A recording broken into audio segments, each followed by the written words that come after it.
नमस्कार, very good morning. Start करते हैं आज की क्लासेस। और आज की हमारे जो क्लासेस है वो आपको देखने को मिलेगा सिजी हिस्ट्री, ठीक है।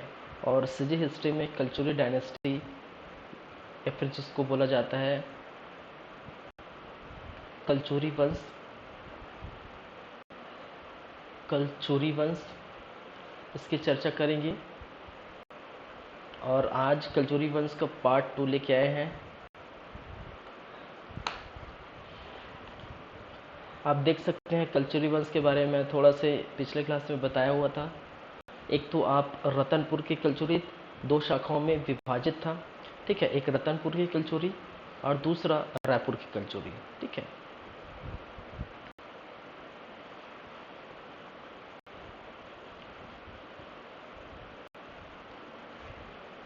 कितने शाखाओं में विभाजित थे? 2 शाखाओं में, रतनपुर की कल्चुरी और रायपुर की कल्चुरी। फिर हमने बात की थी रतनपुर की कल्चुरी के कुछ शासकों के बारे में हमने चर्चा किए थे, ठीक है। कलिंग राज के बारे में हमने बात कर चुके थे, ठीक है। प्रथम ऐसा शासक था जिन्होंने तोमाड़ पर राज्य किया था, ठीक है। फिर उसके बाद कमरराज के बारे में बात किए थे, ठीक है। फिर रत्नदेव प्रथम, फिर पृथ्वीदेव प्रथम। ये 4 ऐसे शासकों के बारे में हमने बात कर चुके थे, ठीक है। चलिए अब एक एक करके हम देखेंगे। जाजलदेव, रत्नदेव, सेकेंड पृथ्वीदेव, आपका सेकेंड जाजलदेव, सेकेंड जगतदेव, फिर रत्नदेव तृतीय प्रतापमल, ठीक है। और प्रतापमल के बाद वारेंद्र शाह, कल्याण शाह, लक्ष्मण शाह, तखत सिंह, राज सिंह, सरदार सिंह, रघुनाथ सिंह और मोहन सिंह, ठीक है। चलिए तो नेक्स्ट है 5th नंबर में आपका जाजलदेव प्रथम।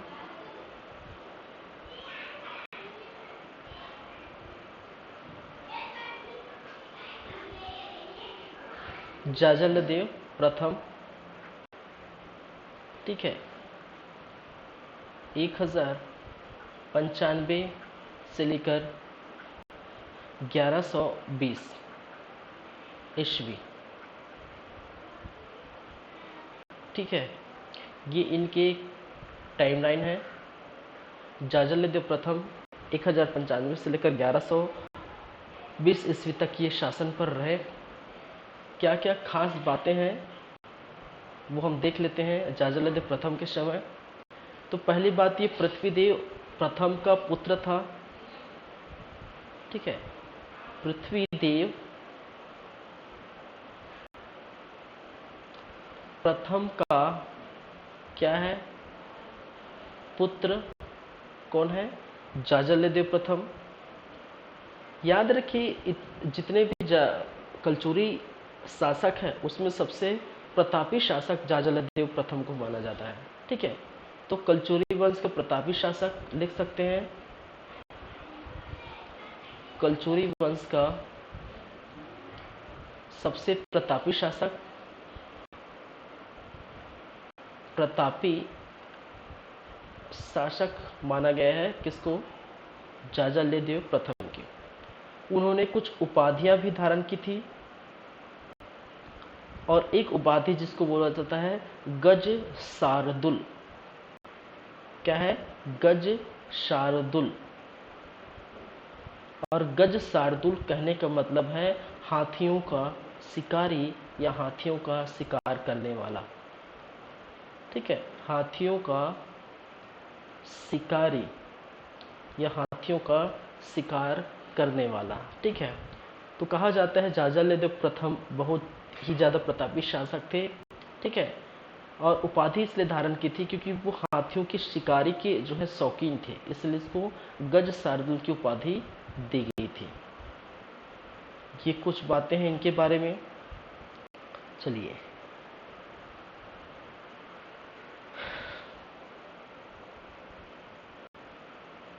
चलिए देखिए जाजलदेव प्रथम एक प्रतापी शासक होने के साथ साथ इन्होंने, देखिए त्रिपुरी जो शासक है, अब देखिए त्रिपुरी भी क्या है, कलचुरी है। कलचुरी के कई शासक हैं, मैंने बताया था, ठीक है। त्रिपुरी में आपके कलचुरी शासक, ठीक है। तो कलचुरी शासक त्रिपुरी के ये कहना है कि जो भी छत्तीसगढ़ में, जहाँ रतनपुर है, रायपुर में, और जो आप शासन कर रहे हैं, उनकी आप जो है क्या करें, अधीनता स्वीकार करें, ठीक है। या फिर कहने का मतलब है हमें हमारे अधीन रहकर आप कार्य करें, ठीक है। तो कहा जाता है कि त्रिपुरी, कलचुरी, ठीक है, इनसे क्या किया है उन्होंने, इनसे अधीनता स्वीकार नहीं की, स्वीकार नहीं की। कहने का मतलब है वे स्वतंत्र रहे, ठीक है। जाजल देव स्वतंत्र रहे। समझ रहे हैं मैं क्या बोल रहा हूँ, कि त्रिपुरी शासक, ठीक है, का कहना है कि जितने भी शासक, आप रतनपुर के शासक हैं, रायपुर के शासक हैं, ठीक है, इसके पहले शासकों ने त्रिपुरी के जो कलचुरी शासक है उनकी अधीनता स्वीकार करके गद्दी पर बैठे थे, अधीनता स्वीकार करके शासन किया था, ठीक है। लेकिन जैसे ही बात आती है जाजलदेव प्रथम की, तो जाजलदेव प्रथम का एक कहना है कि मैं किसी भी कलचुरी शासक, किसी भी त्रिपुरी के कलचुरी शासक से अधीनता स्वीकार नहीं करूंगा, मैं स्वतंत्र अपना क्या करूंगा, रहना चाहूंगा, ठीक है। समझ रहे हैं मेरी बातें, चलिए। और स्वतंत्र होने, इन्होंने सोने एवं चांदी के सिक्के चलाए, चांदी के सिक्के, ठीक है। क्या है, सोने एवं क्या है, चांदी के सिक्के चलाए। चलिए देखिए, सोने एवं चांदी के सिक्के की बात करें, मैंने क्या कहा, सोने एवं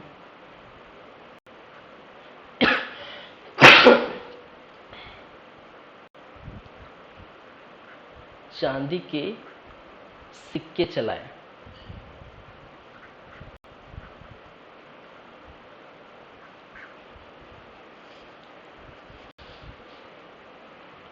चलिए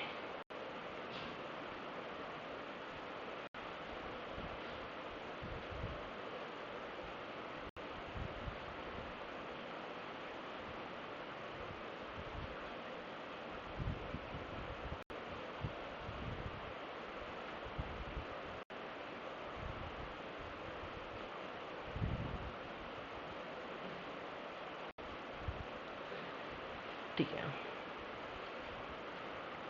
चलिए एक तरफ, ठीक है, एक तरफ इस सोने के सिक्के में क्या है, सोने के सिक्के, ठीक है। देखिए सोने के सिक्के में एक तरफ आपको लिखा मिलेगा श्रीमत भगवत, श्रीमत, सॉरी, जाजलदेव, श्रीमत जाजलदेव, ठीक है। एक तरफ क्या लिखा रहेगा, श्रीमत जाजलदेव। मैं इसको अच्छे से लिख देता हूं,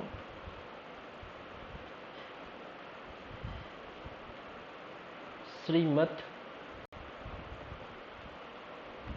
जाजलदेव। किसी अग्र भाग में या अग्र पृष्ठ पर आप देख सकते हैं। और इसके बैक साइड आपको लिखा रहेगा गज शार्दुल, ठीक है। इसके पृष्ठभाग में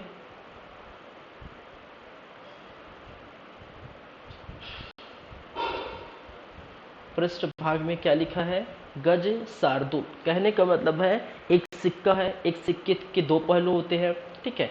जिसको आगे मान ले तो एक तरफ को पीछे मान लो, ठीक है।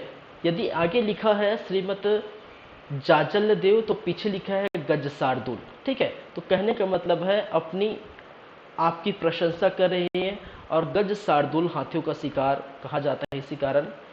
ठीक है, तो जब त्रिपुरी के शासकों से इनका जो है स्वीकार नहीं किए, ठीक है, अधीनता इन्होंने जब स्वीकार नहीं किए, ठीक है, तो खुद के नाम या खुद के पहचान के लिए एक क्या है, एक सिक्का जारी किए, और सिक्का जारी किए जिसमें श्रीमत जाजलदेव और गज शार्दुल क्या किया है, अंकित है।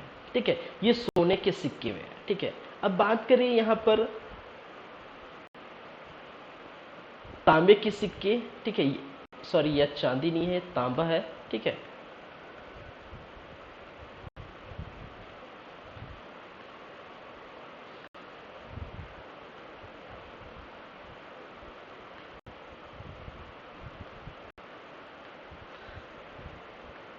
चलिए अगर हम बात करें तांबे के सिक्के की, तो ये है, मान के चलिए तांबा का सिक्का।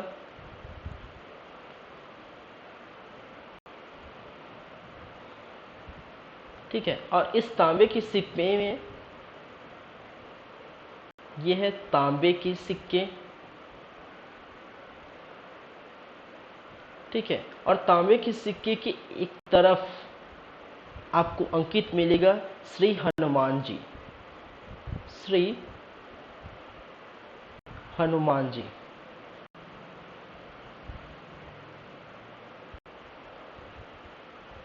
ठीक है, तो इससे क्या आपको समझ में आता है? ठीक है, कि तांबे के सिक्के में एक तरफ लिखा हुआ है श्री हनुमान जी। ठीक है, और श्री हनुमान जी लिखने का मतलब है वो हनुमान के भक्त थे, पहली बात है। ठीक है, दूसरी बात है श्री मत जाजल्य देव, ठीक है, अपनी आपकी प्रशंसा कर रहे हैं। और गज शार्दुल, ठीक है, ये हाथियों के शिकार अपने आप को बताया गया है। ठीक है, तो सोने और तांबे के सिक्के चलाए थे जिसमें आप ये सब देख सकते हैं। चलिए कुछ इनके शासन क्षेत्र देखिए। शासन क्षेत्र कहने का मतलब है जहां पर जिस स्थान पर जिस एरिया तक उनका जो शासन फैला हुआ था, उनकी क्षेत्र कहाँ कहाँ पर है। ठीक है, और शासन क्षेत्र की जानकारी आपको रतनपुर अभिलेख से मिलती है। अभिलेख से क्या मिलती है? जानकारी। ठीक है, रतनपुर अभिलेख से जानकारी मिलती है किसके बारे में? इनके शासन के क्षेत्र के बारे में। चलिए एक आपको देखने को मिला है आंध्र। ठीक है, आंध्र के आसपास। दूसरा खिमड़ी जो गंजाम में है।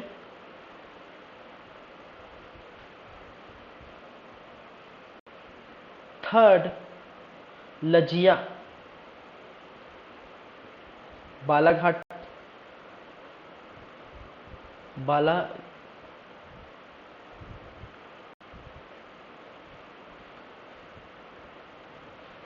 बालाघाट, भाडार।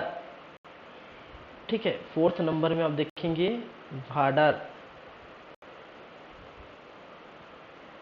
फिफ्थ तलहारी, तलहारी सिक्स नंबर में। ठीक है, आपके नंदावली, नंदावली। बैरागर, बैरागर जो महाराष्ट्र के एरिया के अंतर्गत देखने को मिलता है। ठीक है, दंडकपुर, दंडकपुर।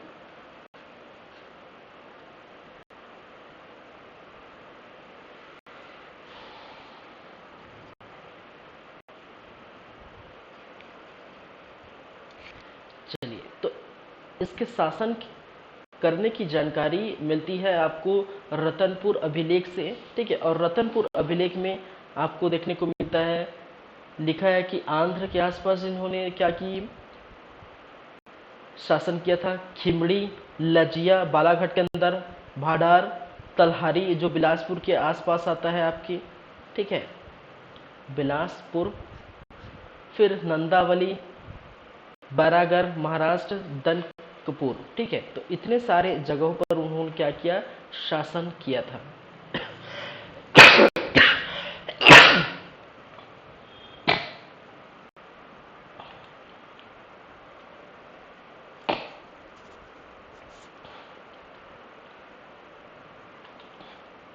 चलिए आगे चलते हैं, इनकी और कुछ बातें करते हैं इनसे रिलेटेड।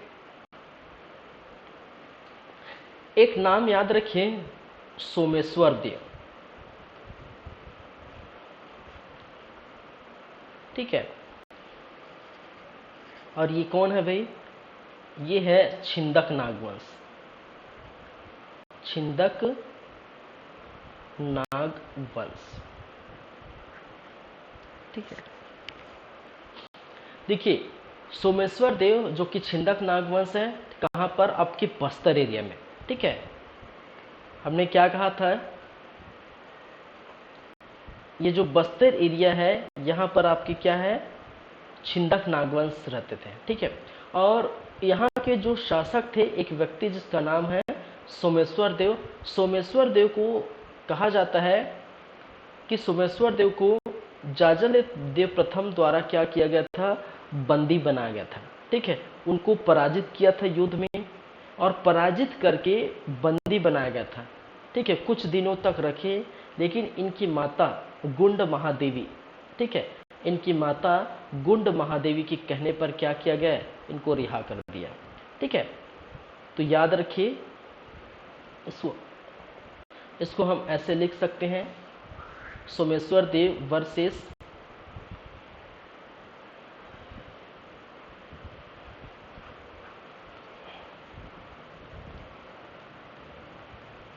जाजल देव वर्सेस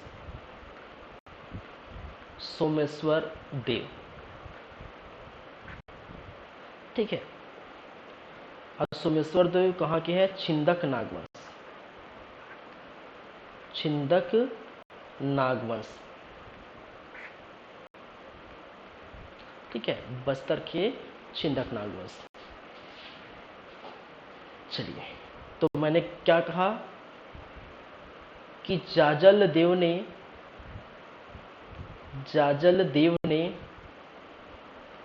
सोमेश्वर देव को युद्ध में पराजित कर क्या किया, बंदी बना लिया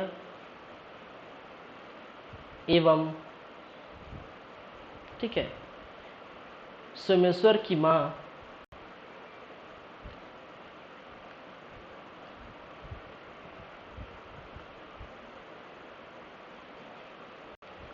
परंतु सोमेश्वर की माता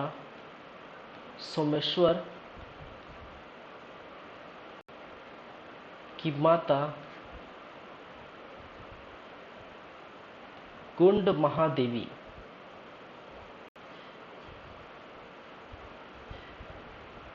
के कहने पर रिहा कर दिया, ठीक है, कहने पर रिहा कर दिया, ठीक है। तो ये अब रखिए, ये कई बार क्वेश्चन जो है आपको पूछे जाते हैं, ठीक है, याद रखिए, ये बहुत इम्पोर्टेंट है,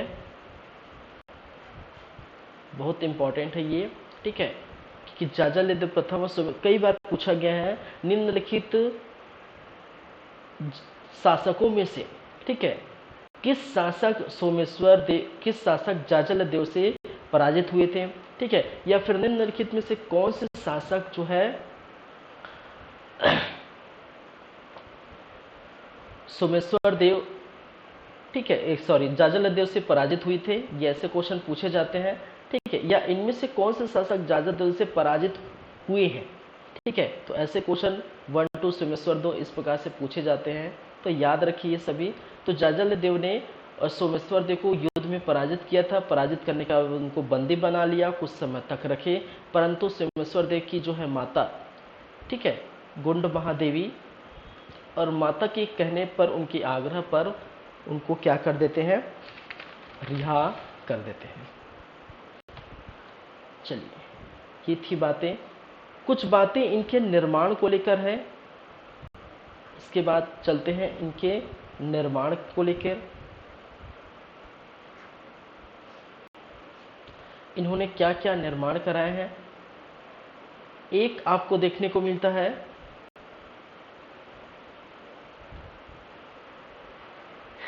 जाजलपुर नगर।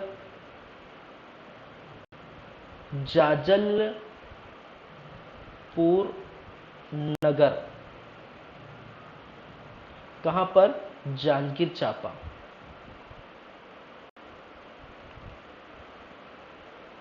जाजलपुर नगर जांजगीर चांपा में उन्होंने क्या किया था, निर्माण कराया था। किसका किसका निर्माण कराया था भाई, जाजलपुर नगर का निर्माण जांजगीर चांपा में कराया था। ठीक है, अब देखिए यहाँ पर कई और कार्य कराए हैं। ठीक है, इस जाजलपुर नगर में उन्होंने और कार्य कराए हैं, जैसे कि इसके अंतर्गत अगर बात की जाए तो विशाल तालाब इनके अंदर बनाया गया था। इस नगर के अंदर विशाल तालाब का निर्माण किया गया था। ठीक है, या जिसको भीमा तालाब कहते हैं। क्या कहते हैं, भीमा तालाब। ये कई बार क्वेश्चन पूछा गया है। निम्नलिखित में से भीमा तालाब का निर्माण किनके द्वारा किया गया था, तो किनके द्वारा, जाजल देव द्वारा। ठीक है, कुछ आम्रवन देखने को मिला है। ठीक है, बगीचा टाइप। सी, मठ। फिर डी, सरोवर का निर्माण इन्हीं के अंदर किया गया था।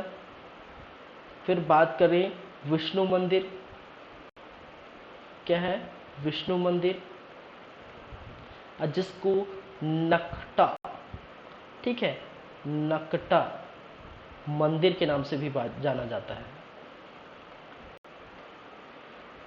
चलिए,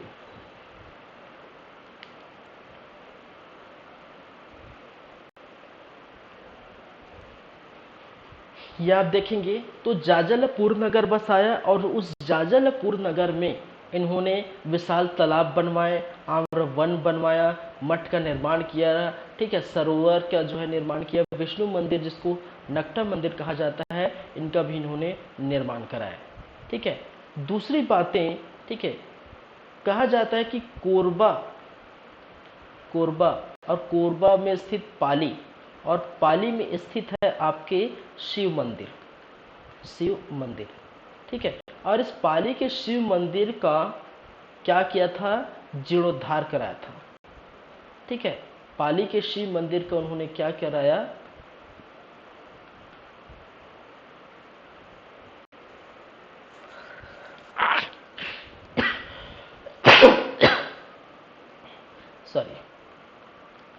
जीर्णोद्धार कराया। लेकिन इसको बनाया किसने था भाई, इसको बनाया किसने था, ठीक है, विक्रमादित्य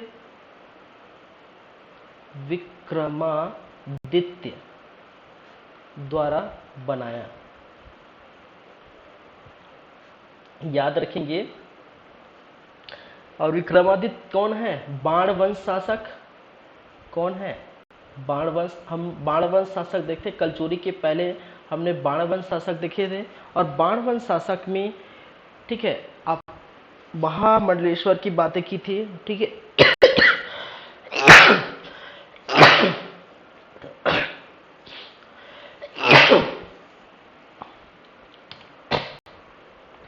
तबियत ठीक नहीं है यार।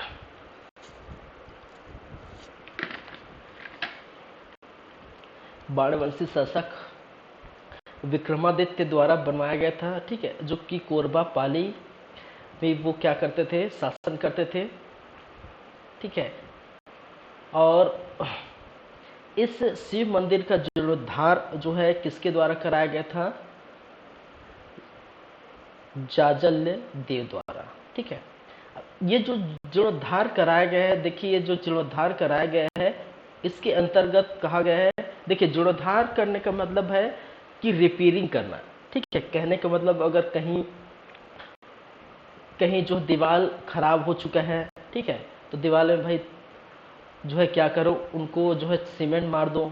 ठीक है, उनको क्या कर दो, पॉलिश लगवा दो। ठीक है, अगर कहीं पर खिड़की दरवाजे टूटी होगी, ठीक है, उसको बना दो। तो इस प्रकार से कहने का मतलब है, ठीक है, एक तरह से उनको फिर से रिपेयरिंग करा दिया जाता है, जिसको कहते हैं जीर्णोद्धार। ठीक है, आम भाषा में। ठीक है, अब देखिए इस शिव मंदिर पर जब जीर्णोद्धार कराए थे, ठीक है, तो भाई साहब ने अपना अलग ही कुछ देखने को मिला था कि इस शिव मंदिर के जो दीवार थे, ठीक है, शिव मंदिर और शिव मंदिर की क्या थे, दीवार, तो सीमेंट वेट मरवाया होगा। ठीक है, और नया हो गया दीवार। ठीक है, और इस दीवार में श्रीमद जाजल्य देवस्य, ठीक है, कीर्ति लिखा हुआ है। क्या लिखा हुआ है, याद रखिए, इसमें श्रीमत जाजल्य देवस्थ कीर्ति। ठीक है, ये वाली जो है लाइन कहाँ पर लिखी गई है, उनके दीवार पर। ठीक है, कहाँ पर लिखी गई है, दीवार पर। देखते हैं कहीं रोड बन रहा है, कहीं पुल बन रहा है, ठीक है, कहीं कुछ बन रहा है, तो आप लोगों में से कोई कलाकारी कर देता है। ठीक है, अपने किसी का नाम लिख देते हैं। ठीक है, किसी का भी, ठीक है, कुछ दोस्तों का नाम लिख देते हैं। ठीक है, कोई सन लिख दिया जाता है, या फिर रोड का नाम लिख दिया जाता है। ठीक है, तो इस प्रकार से जो सीमेंट कच्चा रहता है उसी में से उकेर दिया जाता है। तो उसी प्रकार से यहाँ पर आप देखेंगे कि जाजल्य देव प्रथम ने इस शिव मंदिर का जीर्णोद्धार कराया था, और जीर्णोद्धार कराने के बाद उनके बाद दीवार पर लिखा गया था श्रीमत जाजल्य देवस्य कृत। कहने का मतलब है कि यह जो है दीवार जाजल्य देव प्रथम द्वारा क्या की गई है, जीर्णोद्धार कराई गई है। यही से इनका क्या मिलता है, प्रमाण देखने को मिलता है। ठीक है, चलिए,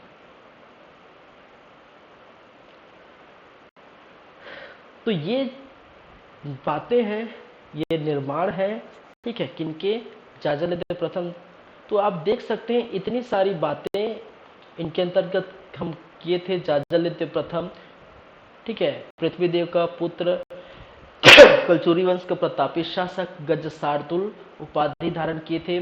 त्रिपुरी के शासकों से उनकी अधीनता स्वीकार खत्म हो गई। कहने का मतलब वो कभी भी अधीनता स्वीकार नहीं किए थे, स्वतंत्र रूप से रहना चाहते थे। सोने एवं चांद दोनों तांबे के सिक्के चलाए थे। सोने के सिक्के में एक तरफ श्री जाजल्य मतदेव लिखा हुआ था, दूसरी तरफ गज शार्दुल जो है एक पृष्ठ में अंकित है। तांबे के सिक्के में श्री हनुमान जी लिखा हुआ था। कहने का मतलब ये हनुमान जी के जो है को बहुत मानते थे। ठीक है, और उनका शासन क्षेत्र की जानकारी जो है रतनपुर से मिलती है। ठीक है, चलिए,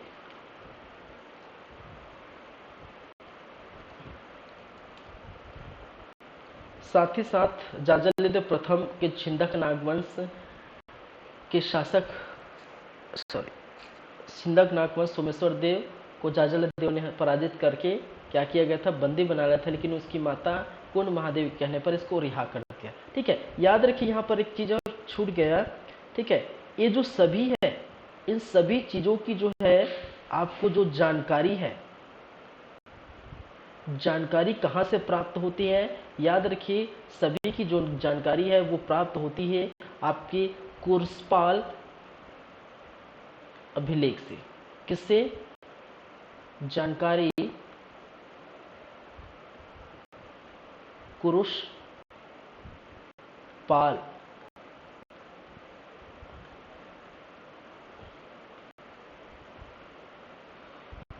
कुरुषपाल अभिलेख। अब भाई कोई ना कोई घटना घटी है और उस घटना का प्रमाण कहीं ना कहीं तो लिखा होगा। ठीक है, कहीं अभिलेख में लिखा होगा, कहीं सोने चांदी के मुद्राएं में लिखी गई हो। ठीक है, जैसे कहीं के दीवार में जो लिखा होगा। ठीक है, तो उसी प्रकार ये जो जानकारी की स्रोत आपको कहाँ से मिलती है? कुरुस्पाल अभिलेख। और कुरुस्पाल जो अभिलेख है वो किसका है? वो है सोमेश्वर देव। जब सोमेश्वर देव पढ़ेंगे तो फिर से ये रिपीट होगा। ठीक है, कहने के बाद छिंदक नागवंश पढ़ेंगे फिर से रिपीट होगा। ठीक है, जिसकी जानकारी का स्रोत क्या है? कुरुस्पाल अभिलेख सोमेश्वर देव के। ठीक है, तो ये बातें हो गई थी। चलिए नेक्स्ट चलेंगे। जाजलदेव प्रथम हो गया और जाजलदेव प्रथम के बाद हम बात करेंगे रत्नदेव सेकेंड। नेक्स्ट है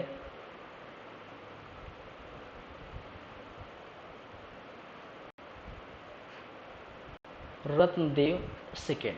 ठीक है, जो 1120 से लेकर आपकी 1135 तक देखने को मिलता है।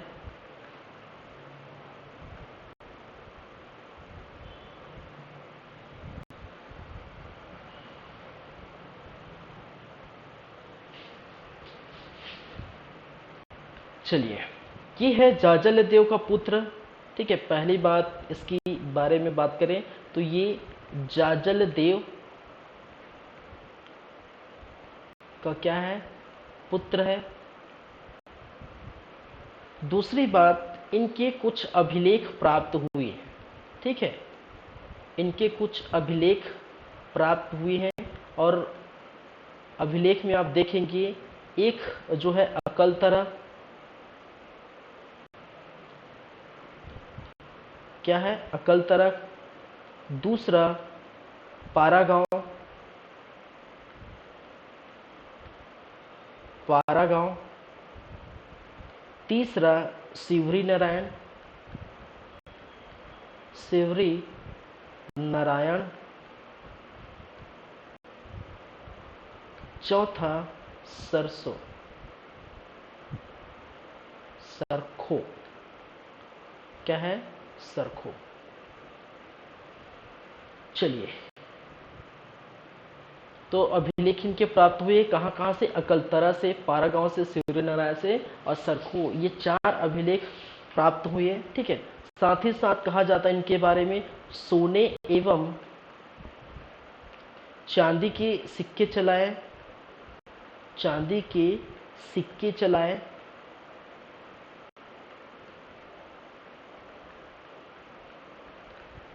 ठीक है,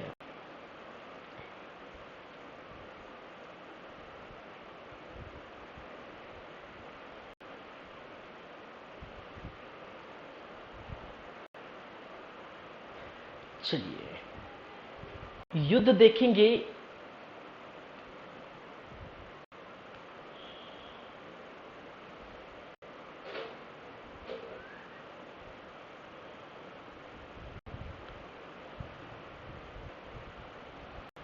चलिए, अगर हम बात करते हैं युद्ध की, युद्ध देखने को मिला था किनके किनके बीच? एक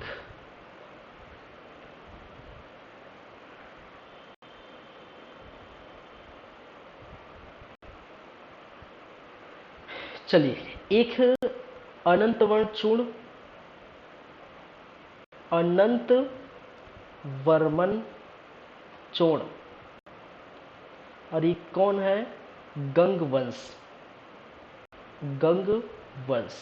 ठीक है, गंग वंश शासक अनंत वर्मन चूर्ण। ठीक है, और दूसरा आपको देखने को मिलेगा यही रत्नदेव, रत्नदेव सेकेंड। ठीक है,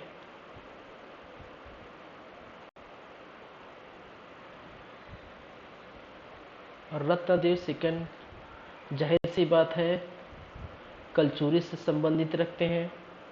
ठीक है, और इन दोनों के बीच युद्ध हुआ था। ठीक है, और इस युद्ध में, ये युद्ध हुआ था आपके, कहा जाता है शिवरी नारायण के पास। कहाँ पर युद्ध कहाँ हुआ था? शिवरी नारायण। और शिवरी नारायण के पास युद्ध हुआ था और इन युद्ध में ये हो गए थे विजयी। कौन? रत्नदेव सेकेंड। और जब विजयी हो तो जाहिर सी बात है ये हो गए थे पराजय। कहने का मतलब है शिवरी नारायण के आसपास गंग वंशी शासक अनंतवर्मन चोण और रत्नदेव जो कलचुरी वंशी शासक है उनके बीच युद्ध हुआ था।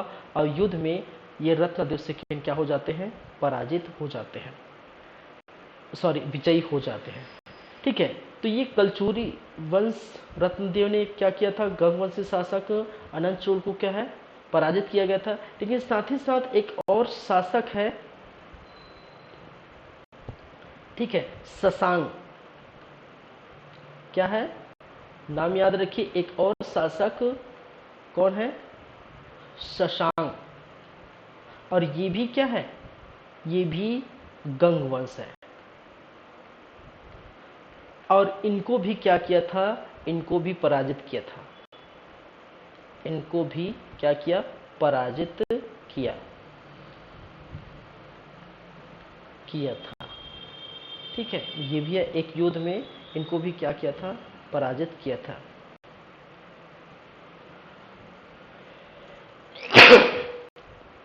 चलिए,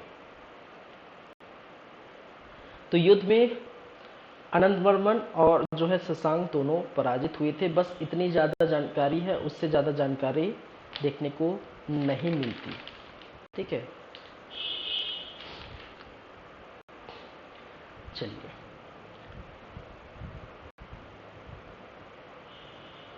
नेक्स्ट है, इसके बाद हम बात करेंगे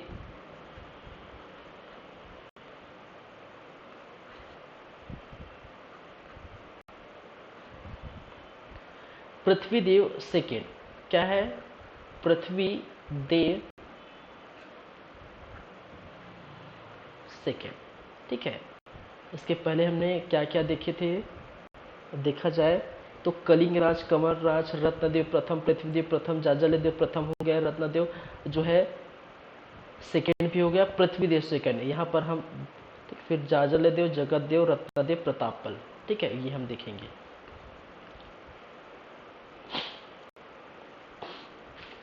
तो लगभग देखा जाए तो कलचुरी जो शासन है, ठीक है, वो कलचुरी आपको आराम से 4 से 5 दिन देखने को मिलेगा। ठीक है, 5 क्लास में ही ये कंप्लीट हो पाएगी, क्योंकि इसके बाद रायपुर के कलचुरी आएंगे, रतन के कलचुरी ही 3 दिन लग जाएगा। ठीक है, चलिए, तो पृथ्वीदेव जो है सेकेंड, जो कि 1135 से लेकर 1165 ईस्वी तक ये शासन काल में रहे या गद्दी पर बैठे रहे।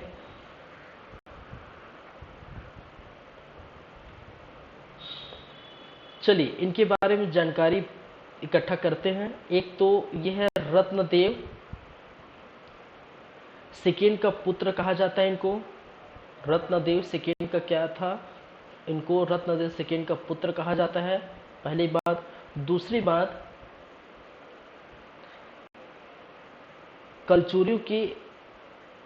कलचुरियों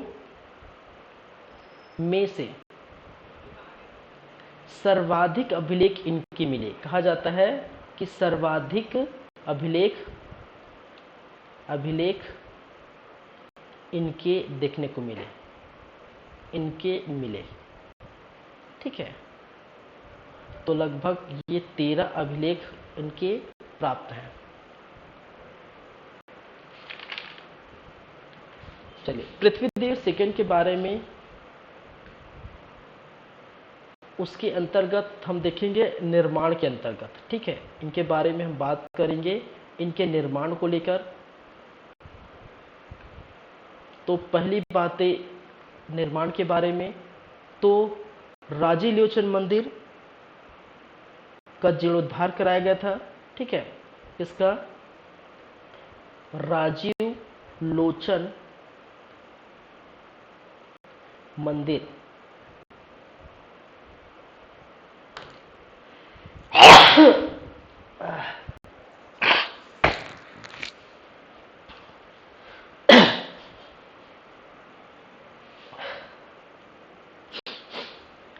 चलिए, सॉरी, राजीलोचन मंदिर का जीर्णोद्धार,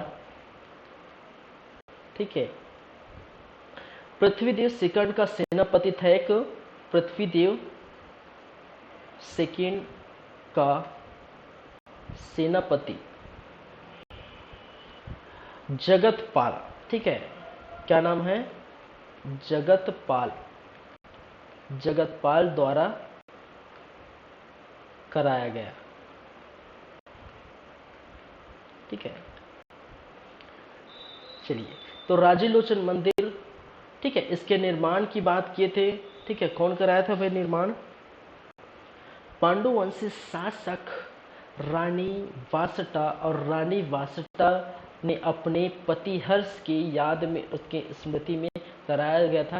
किसके शासनकाल में, महाशिवगुप्त बालार्जुन के शासनकाल में, ठीक है। तो ये बात आप जानते हैं राजीलोचन मंदिर के बारे में। तो इनके निर्माण की बात की जाए तो रानी वासटा पांडुवंश,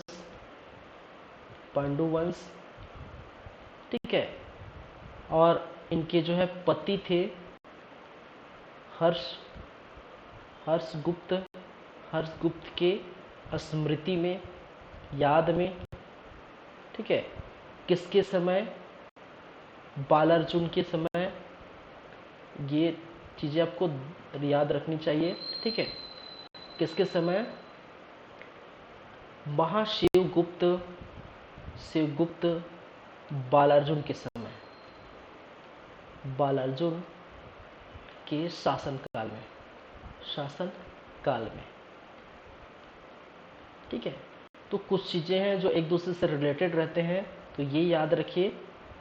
राजीलोचन मंदिर का निर्माण रानी वासटा ने, ठीक है, अपने पति, इनके पति की मृत्यु हो गई थी, तो उनके बाद इनके पति हर्षवर्धन नहीं है, याद रखिए, ठीक है, हर्षगुप्त के स्मृति में महाशिवगुप्त बालार्जुन के शासनकाल के समय बनवाया गया था।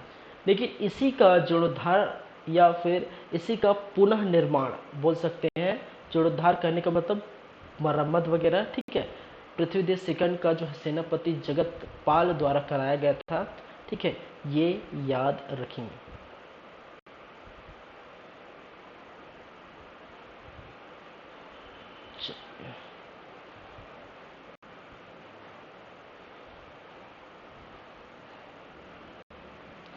Just 1 minute.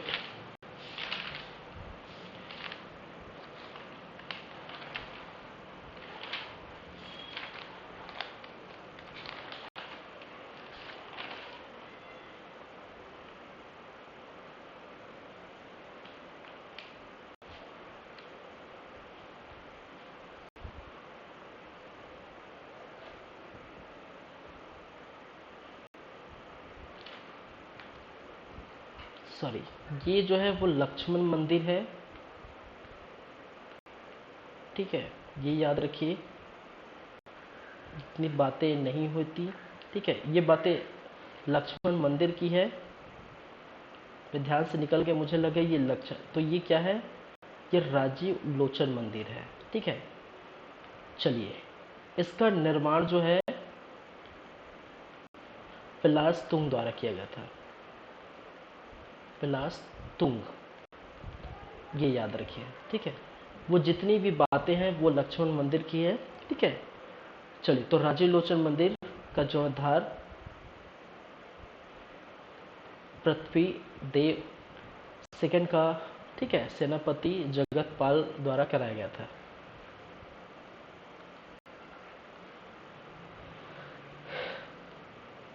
चलिए, ये पहला, दूसरा, ठीक है, जिसको गज किला कहा जाता है, रतनपुर का किला, रतनपुर का किला,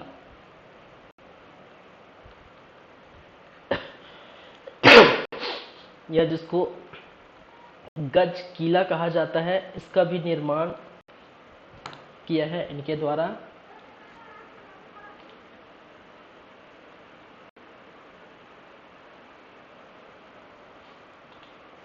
जस्ट 1 मिनट।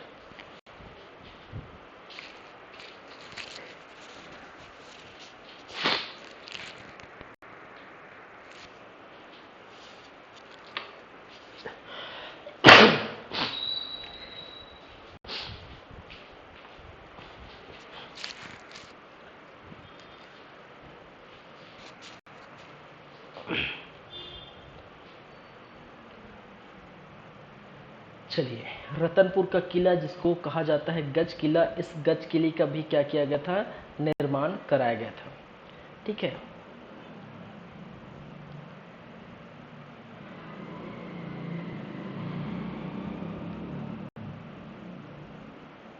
ये सेकंड हो गया।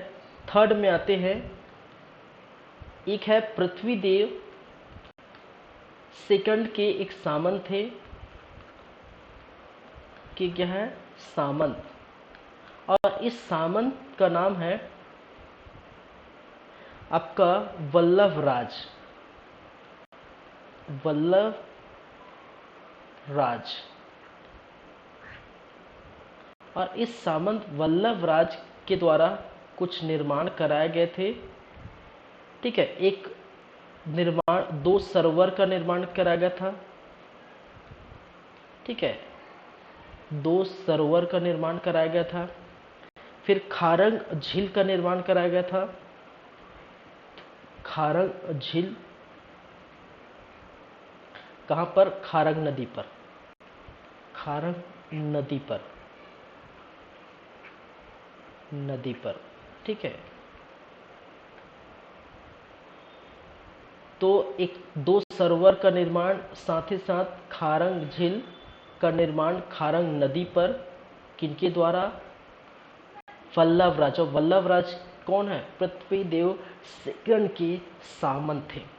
ठीक है, साथ ही साथ कहा जाता है खडक तालाब, एक खडक तालाब का भी इन्होंने निर्माण कराया था।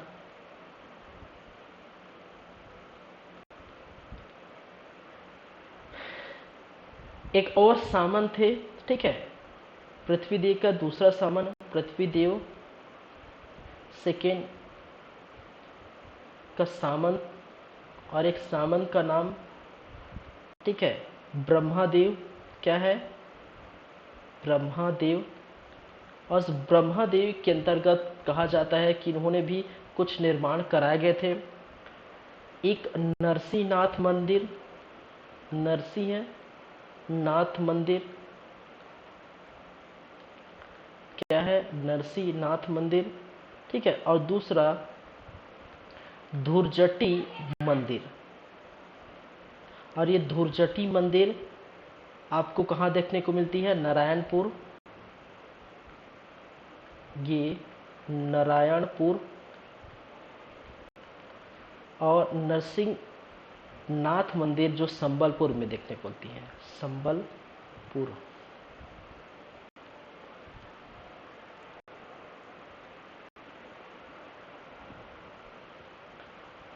चलिए,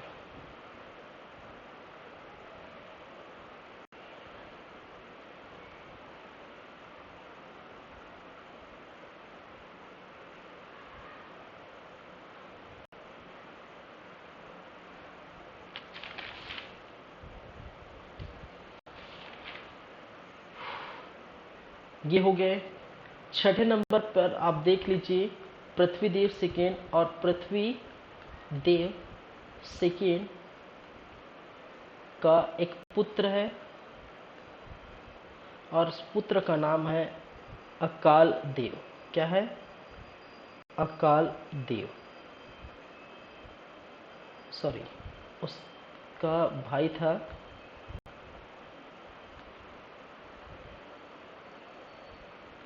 भाई, जिसको बोला जाता है अकाल देव। और अकाल देव ने क्या किया था, अकाल देव ने अकलतरा नामक शहर की स्थापना की है। अकलतरा नामक शहर की स्थापना,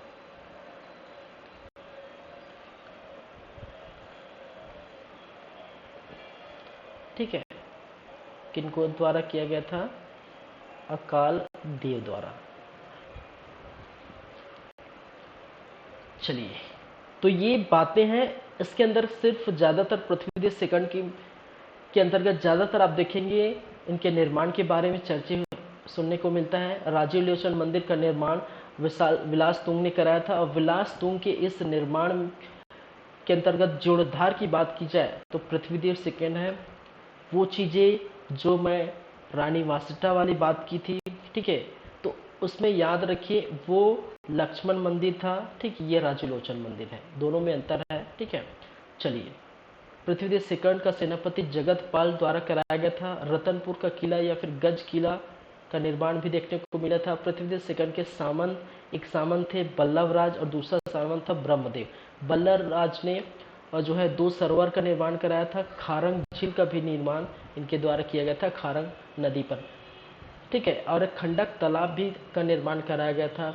फिर बात करते हैं इसके ब्रह्मदेव के बारे में, तो ब्रह्मदेव नरसिंहनाथ मंदिर और जो संबलपुर के पास देखने को मिलता है, वहाँ पर इनका निर्माण कराया गया था। फिर धूरजटी मंदिर जो नारायणपुर के एरिया में है, ठीक है, और इनके भाई अकाल देव ने अकलतरा शहर की स्थापना की थी, ठीक है, तो ये जानकारी आप याद रखिए।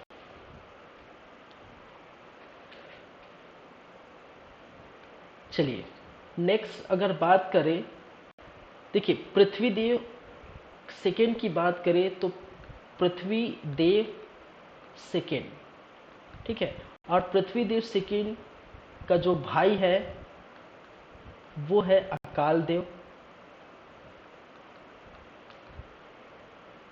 जिन्होंने अकलतरा शहर की स्थापना की थी, ठीक है, और इसके जो है 2 पुत्र हैं। इनके अगर पुत्र की बात की जाए तो एक है जगत देव और दूसरा आपका जाजल देव सेकंड, ठीक है। अब देखिए, ये जो पुत्र है वो ज्येष्ठ पुत्र है, और ज्येष्ठ पुत्र कहने का मतलब है बड़ा पुत्र, और ये क्या है, छोटा पुत्र। तो जाहिर सी बात है पृथ्वीदेव सेकंड के बाद उनके जो है शासन प्रशासन पर, उसके जो है गद्दी पर बैठने वाले पुत्र होंगे वो होंगे जगत देव। क्यों? क्योंकि ज्येष्ठ पुत्र है। तो किसी भी साम्राज्य में, किसी भी एम्पायर में, ठीक है, वही पुत्र जो है शासन की गद्दी पर बैठता है जो ज्येष्ठ पुत्र रहता है, ठीक है। लेकिन कहा जाता है कि ये जो है जगत देव, ठीक है, जिस समय पृथ्वीदेव सेकंड गद्दी खाली कर रहे थे उस समय जगत देव जो है पूर्वी सीमा के अंतर्गत जो है गंग शासकों के युद्ध लड़े थे, ठीक है। ये पूर्वी सीमा पर गंग शासकों के साथ युद्ध में बिजी था। गंग शासकों के साथ युद्ध में बिजी था। कब? ठीक है, गद्दी के समय, ठीक है, गद्दी के समय जब इनको गद्दी मिलने वाली थी तो गद्दी के समय पूर्वी सीमा पर गंग शासकों के साथ ये युद्ध लड़ रहे थे, और युद्ध में ये इतने बिजी थे कि इनके बाद तो भाई साहब ये आने वाले नहीं हैं, तो इसी को बना दिया जाए, ठीक है। तो जगत देव, ठीक है, युद्ध में गंग शासकों के साथ युद्ध में बिजी होने के कारण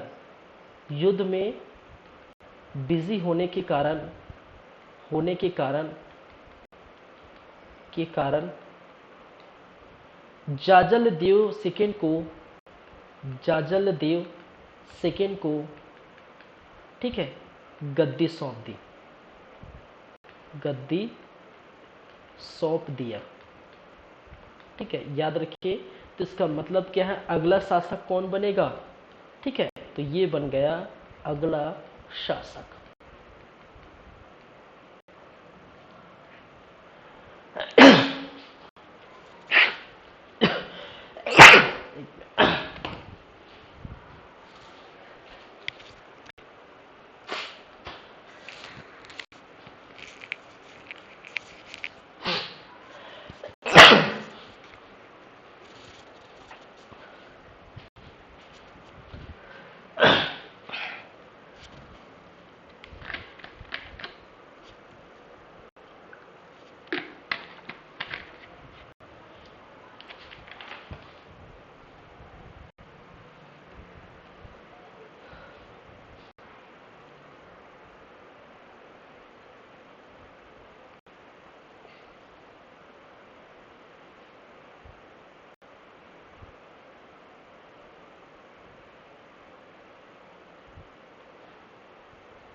चलिए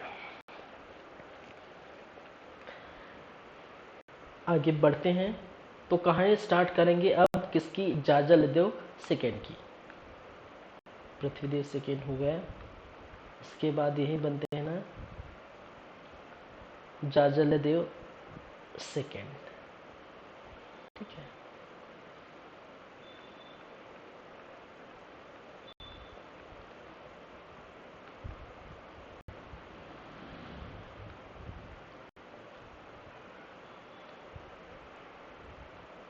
चलिए नेक्स्ट है 8वें नंबर पर है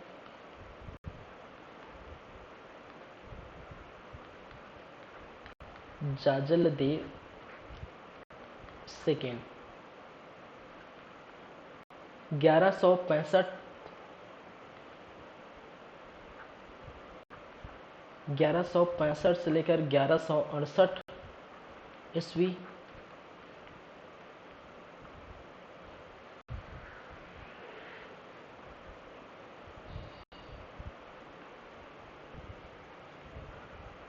चलिए कुछ अभिलेख बात करेंगे इसके। अभिलेख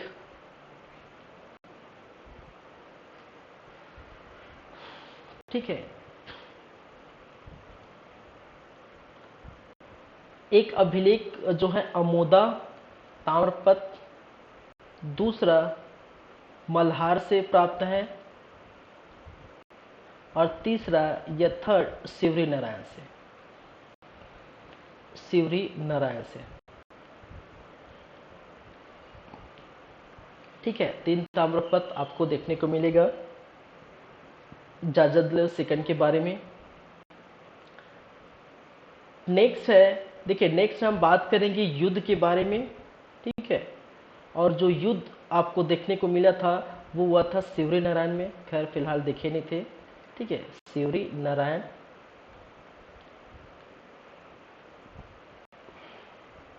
ठीक है,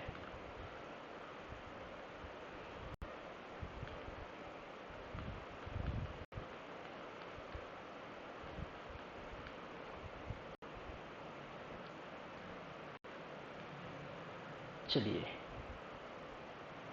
एक तरफ कौन रहेंगे भाई। ठीक है, तो एक तरफ जो आपको देखने को मिलेगा कलचूरी सामंत। ठीक है, क्या है, कलचूरी सामंत।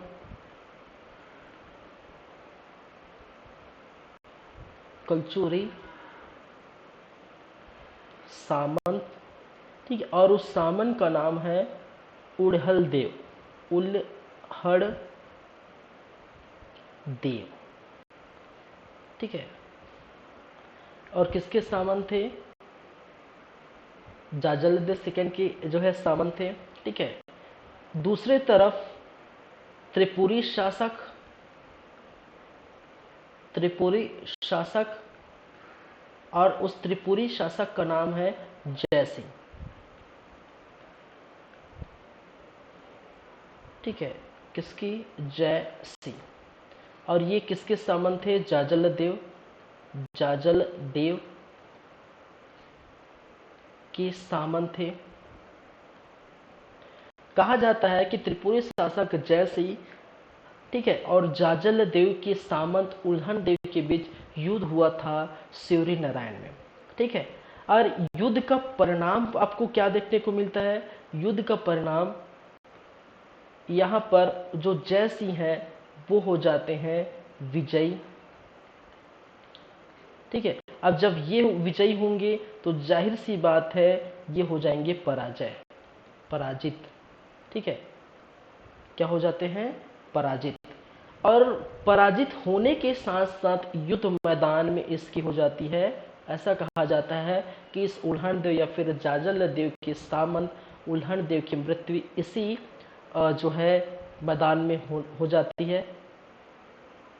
और आपको एक चीज और मालूम होना चाहिए कि उल्हन देव की कहा जाता है कि 3 रानियां थी, 3 रानियां।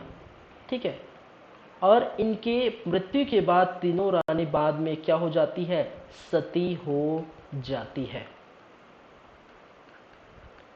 ठीक है, और उन्हन देव का एक पुत्र भी आपको, पुत्र का नाम सामने दिखने को मिलता है, आमण देव। ठीक है, इसका पुत्र कौन है? आमण देव, आमण देव। ठीक है,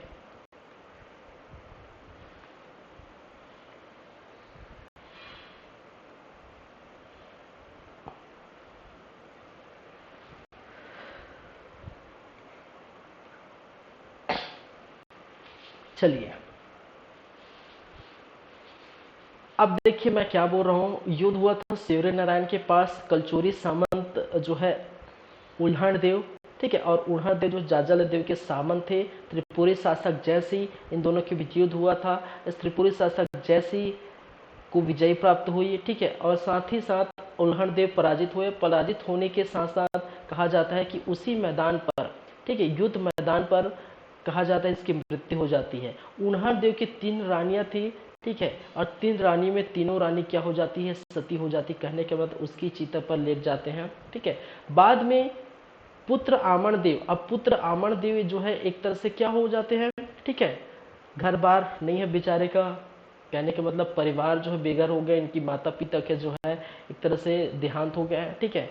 तो आमण देव अकेले पड़ जाते हैं और इसके कारण से, ठीक है, इसके कारण से जो है आपके जाजल देव सेकंड, जाजल देव सेकंड और जाजल देव सेकंड आमण देव को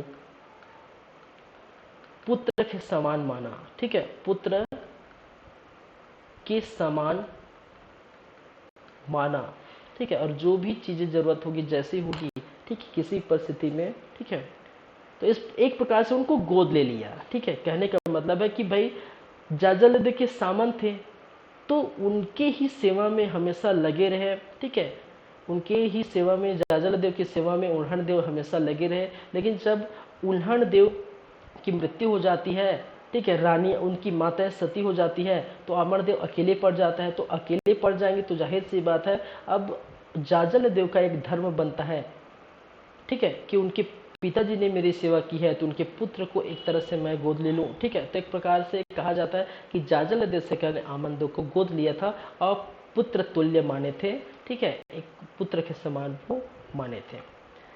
चलिए, तो ये कहानी है। एक और चीजें जो बच गई है इसके अंदर, एक नाम याद रखिए, ठीक है, कल्हण देव, उल्हण देव, कल्हण देव, ठीक है, और कल्हण देव ने जो है चंद्रचूड़ मंदिर की स्थापना की थी। ये उल्हण देव अलग है, ठीक है, कल्हण देव अलग है। चंद्रचूड़ मंदिर की स्थापना इनके द्वारा की थी, कहां पर? सिवरी नारायण में, ठीक है, की स्थापना।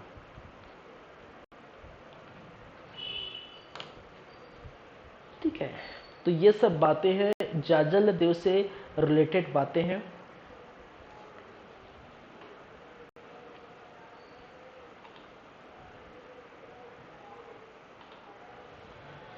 चलिए,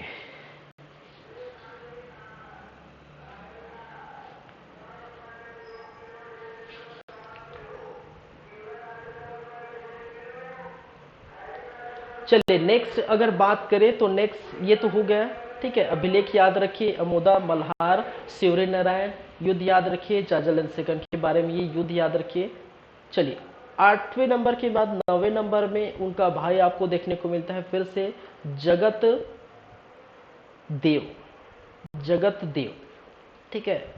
1168 से लेकर 78 ईस्वी तक लगभग 8-10 साल ये शासन किए, ठीक है, और इनके बारे में इतनी ज़्यादा जानकारी आपको देखने को नहीं मिलती, ठीक है।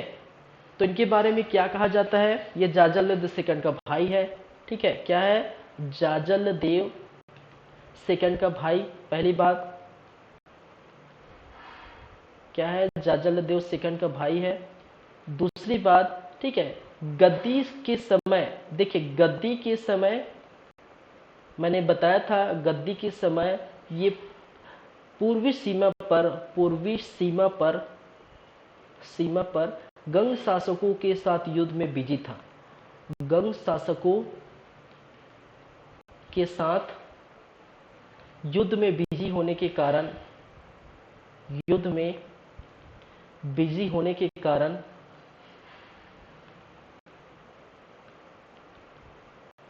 ठीक है, होने के कारण भाई जाजल देव को गद्दी प्राप्त होती है। जाजल देव सेकंड को गद्दी प्राप्त हुई, ये पता है आपको, गद्दी प्राप्त हुई। ठीक है, लेकिन बाद में ये क्या है, कहा जाता है कि जगतपाल देव जब लौटते हैं तो देखते हैं भाई साहब मेरे जगह तो मेरे भाई, छोटा भाई बन गया। ठीक है, लेकिन मुझे मौका मिलना चाहिए। ठीक है, तब जब जाजल देव के जो है शासन काल खत्म होता है तो उनके जो है बड़े भाई जो है जगत देव क्या करते हैं, शासन पर, इस गद्दी पर बैठते हैं। ठीक है, तो कहा जाता है कि बहुत कम समय तक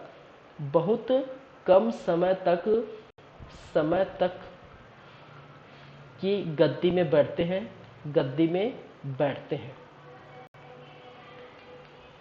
और इनके बारे में ज़्यादा जानकारी कुछ भी नहीं मिलती, लगभग न के बराबर जानकारी मिलती है। ठीक है, तो बस इतना याद रखिए, न इनके कोई युद्ध का प्रमाण कहीं लिखा हुआ है, न ही अभिलेख में इसका जो अभिलेख, नहीं मुद्रा, नहीं चांदी सोने के कहीं भी कुछ भी ऐसा प्राप्त नहीं हुआ जिससे हम कह सके इसके शासन काल कहाँ से कहाँ तक था। ठीक है, 68 से 78 तक था, लेकिन इनके शासन काल के बारे में जानकारी नहीं मिलती। ठीक है, चलिए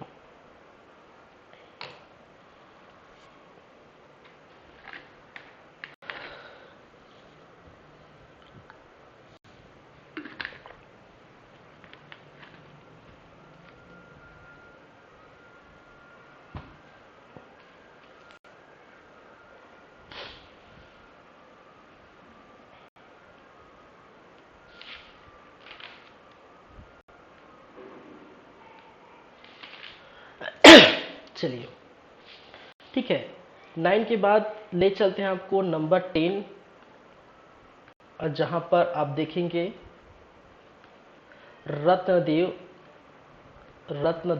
तृतीय। ठीक है, 1178 से लेकर 98 ईस्वी तक रत्नदेव तृतीय आपको कलचुरी कालीन शासन के अंतर्गत गद्दी पर बैठना देखने को मिलता है। ठीक है, ज़्यादा कुछ नहीं है इनके बारे में भी। ठीक है, ये जगत देव का पुत्र था। ठीक है, थोड़ा छोटा लिख देता हूं, जगत देव एवं, ठीक है, सोमल्ला, ठीक है, जगत देव की पत्नी, ठीक है, सोमल्ला का पुत्र कौन था, रत्नदेव तृतीय। दूसरी बातें, ठीक है, चलिए बस इतनी सी है। उसके बाद थोड़ा बात करते हैं निर्माण की बातें। इसके शासन काल में जो है कुछ निर्माण देखने को मिला था। ठीक है, एक निर्माण जो है लक्ष्मेश्वर मंदिर, क्या है, लक्ष्मेश्वर मंदिर। ठीक है, और इस लक्ष्मेश्वर मंदिर जो कहाँ पर है, खरौद में है। ठीक है, इस लक्ष्मेश्वर मंदिर का क्या किया था, जीर्णोद्धार कराया था, किसको द्वारा, ठीक है, सेनापति,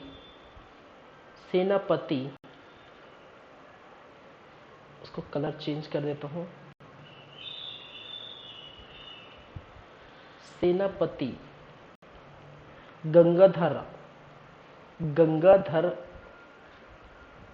राव द्वारा जीर्णोद्धार। ठीक है, लक्ष्मेश्वर मंदिर जो कहाँ पर है, खरौद में है। ठीक है, और इसका जीर्णोद्धार गंगाधर राव, सेनापति गंगाधर राव द्वारा क्या किया था, जीर्णोद्धार कराया गया था। पहली बातें। चलिए दूसरी बातें, ठीक है, लक्ष्मी मंदिर, ठीक है, लक्ष्मी मंदिर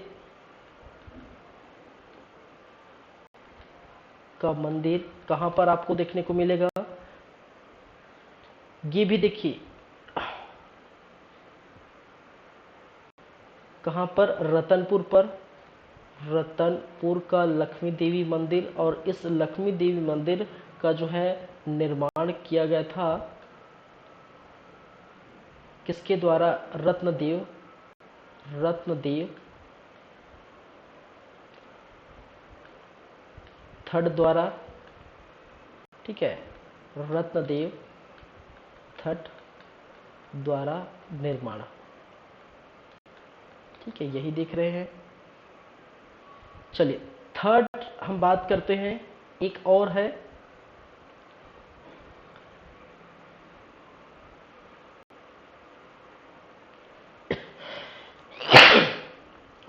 एक वीरा मंदिर, एक वीरा मंदिर, और जो रतनपुर है, और एक वीरा मंदिर, इसको गंगाधर राव द्वारा क्या किया गया था? गंगाधर राव, ठीक है, द्वारा निर्माण कराया गया था, द्वारा निर्माण कराया गया था, ऐसा देखने को मिलता है। लेकिन कई के इतिहासकारों का ये भी मानना है, ठीक है, कई इतिहासकारों का ये भी मानना है कि लक्ष्मी मंदिर और एक वीरा मंदिर दोनों एक ही है, ठीक है। इतिहासकार क्या कहते हैं? इतिहासकारों में मतभेद है, ठीक है, किसको लेके? कि लक्ष्मी मंदिर एवं एक वीरा मंदिर, एक वीरा मंदिर दोनों एक ही है, दोनों एक ही है, ऐसा कई इतिहासकारों का जो है मानना है, ठीक है। चलिए चौथे नंबर पर मैं यही लिख देता हूं, एक मंदिर जो है पूरा गति मंदिर, और पूरा गति मंदिर रतनपुर में आपको देखने को मिलेगा, रतनपुर। और इस पूरा गति मंदिर जो एक प्रकार का शिव मंदिर है, शिव मंदिर क्या है? एक प्रकार का शिव मंदिर। और इस शिव मंदिर का जो निर्माण है वो किया था पूरा गति मंदिर किसके द्वारा? रत्नदेव तृतीय, रत्नदेव तृतीय द्वारा, ठीक है, तो ये याद रखिए। तो रत्नदेव तृतीय की जो है आप लक्ष्मेश्वर मंदिर खरौद, ठीक है, गंगाधर राव द्वारा इसका जीर्णोद्धार किया कराया गया था, पहली बात है। दूसरी बात है लक्ष्मी देवी मंदिर जो रतनपुर है, ठीक है, तो रतनपुर में है, तो रत्नदेव तृतीय द्वारा इसका निर्माण कराया गया था। एक वीरा मंदिर का नाम सामने आता है जो रतनपुर में है और गंगाधर राव द्वारा निर्माण कराया गया था। लेकिन कई इतिहासकारों का मानना है कि लक्ष्मी देवी मंदिर और एक वीरा मंदिर दोनों मंदिर जो है कई इतिहासकार का मानना है एक ही है, ठीक है। चौथी बातें, पुरागति मंदिर जो रतनपुर पे स्थित है, रत्नदेव तृतीय द्वारा ये निर्माण कराया था, जो एक प्रकार का क्या है? शिव मंदिर है, ठीक है। तो ये बातें हैं रत्नदेव तृतीय की। चलिए तो रत्नदेव तृतीय हो गए, इसके बाद कौन आएंगे? उसके बाद आएंगे प्रतापमल, और प्रतापमल के बाद मैंने कहा 300 वर्षों तक कोई शासन ऐसा सामने दिखाई नहीं देता, और इसी कारण इनके बाद के काल को, ठीक है, कलचुरी कालीन शासन का जो है अंधकार का युग कहा जाता है। चलिए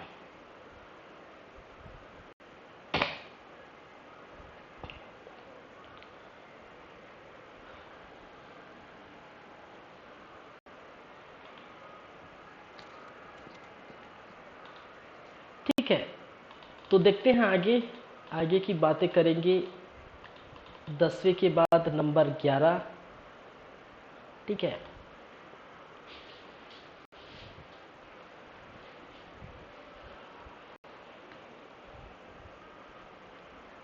नंबर 11, और नंबर 11 में है प्रतापमल।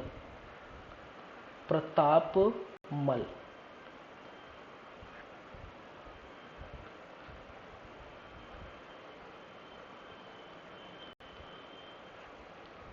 ठीक है। 1198 ईस्वी से लेकर 1222 ईस्वी।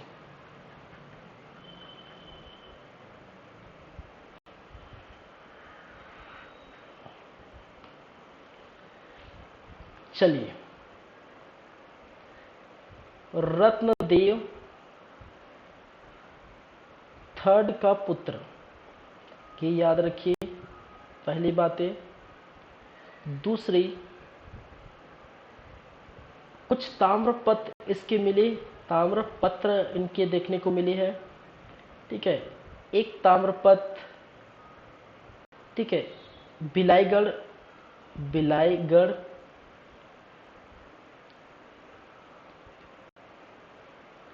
ठीक है। ताम्रपत्र पेंड्राबंद, पेंड्राबंद, ये थोड़ा अच्छे से लिख देता हूं इसको।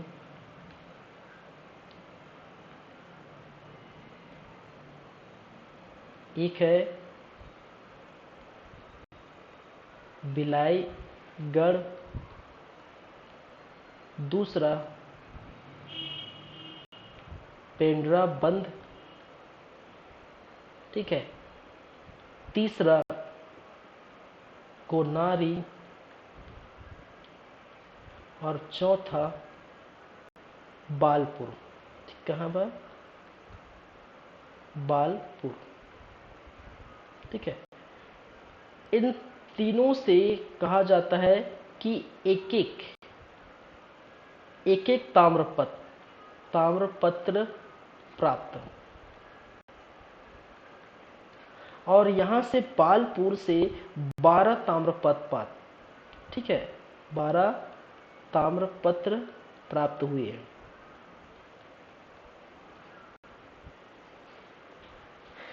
चलिए, इसके समय के कुछ सिक्के भी आपको देखने को मिलेगा। सिक्के तांबे के गोल एवं क्या है, षटकोण सिक्के, षटकोण कोणकार सिक्के,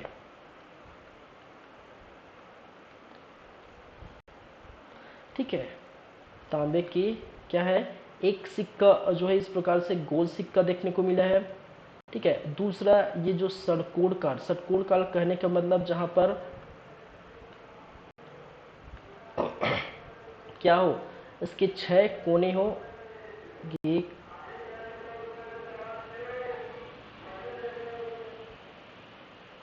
ठीक है, 1 2 3 4 5 6 फलक, सॉरी 6 ऐसे फलक जिसको षटकोण कहा जाता है, ऐसे आपके क्या है मिले सिक्के, ठीक है। तो एक तो आपको क्या है गोलाकार का, दूसरा षटकोणाकार का, ठीक है। इसमें इन दोनों में आपको सिंह एवं कटार के क्या देखने को मिले, चित्र, ठीक है। सिंह एवं कटार के चित्र इनमें आपको देखने को मिले हैं, ठीक है। तो तांबे और षटकोणकार सिक्के आपको इसके अंदर देखने के लिए प्रतापमल के समय देखने को मिलता है। चलिए,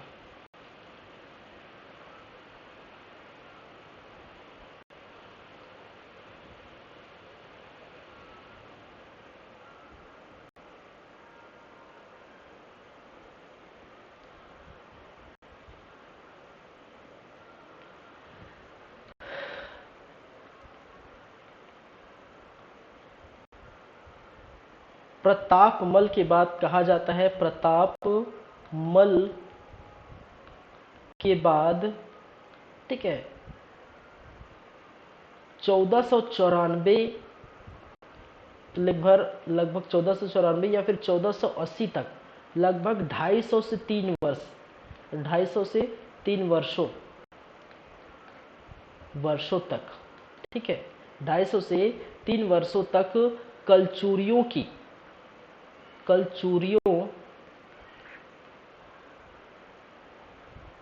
ठीक है, की जानकारी प्राप्त नहीं, ठीक है, क्या है, नहीं है, ठीक है। इसलिए इस समय, याद रखिए, इसलिए यह समय कलचुरियों इतिहास का, ठीक है, यह समय कलचुरी इतिहास का अंधकार युग कहा जाता है। अंधकार युग कहा जाता है, ठीक है। कलचुरी कालीन का अंधकार का युग इस समय को कहा जाता है क्योंकि प्रताप मल के बाद 250 से 3 वर्षों तक कलचुरी की कोई ज़्यादा जानकारी नहीं मिलती, ठीक है। और 14वीं वर्षों में ये जानकारी मिलती है कि 14वीं जो शताब्दी में, ठीक है, 14वीं शताब्दी में जानकारी मिलती है कि रतनपुर में कोई जगन्नाथ नामक एक व्यक्ति का क्या था, शासन था। और जगन्नाथ के जो है 2 पुत्र थे, एक वीर सिंह और दूसरा पुत्र जिसको कहा जाता है देव सिंह, ठीक है। क्या थे, वीर सिंह और देव सिंह। कहा जाता है कि वीर सिंह को जो है रतनपुर का जो है शासक नियुक्त किया गया था, रतनपुर का शासक बनाया गया था। और देव सिंह को जो है रायपुर का शासक जो है बनाया गया था। ये आपको 14वीं शताब्दी में कुछ नाम आपको देखने को मिलते हैं, ठीक है।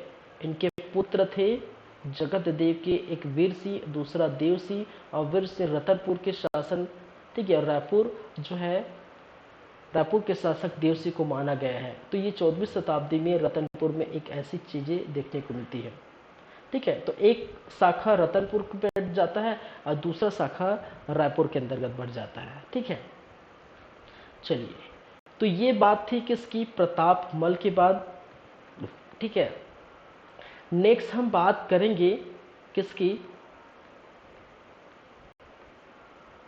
ये प्रतापमल पूरा 11 का 11 आपको देखने को मिलेगा प्रॉपर। ये जो है एक एक चीज मैंने बता दिया है, ठीक है। नेक्स्ट जो चलेंगे 12 नंबर से बहरेंद्र शाह, कल्याण शाह, लक्ष्मण शाह, तखत सिंह, राज सिंह, सरदार सिंह, रघुनाथ सिंह और बात करेंगे मोहन सिंह, ठीक है।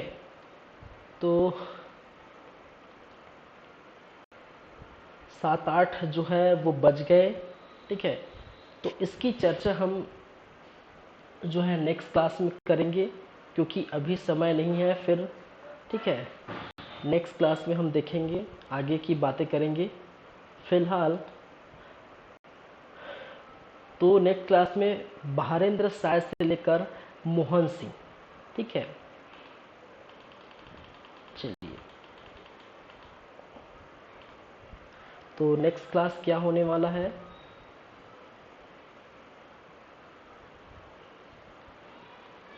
नेक्स्ट क्लास जो है वो होगा कलचुरी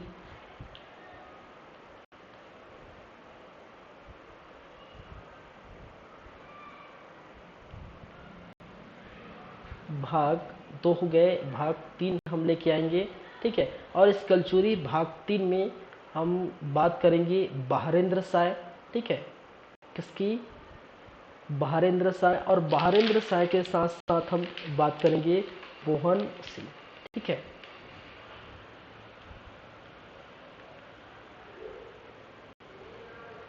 बहरेंद्र शाह से लेकर हम बात करेंगे मोहन सिंह, ठीक है। तो ये आप देखिए नेक्स्ट क्लास ये आपको देखने को मिलेगा। चलिए।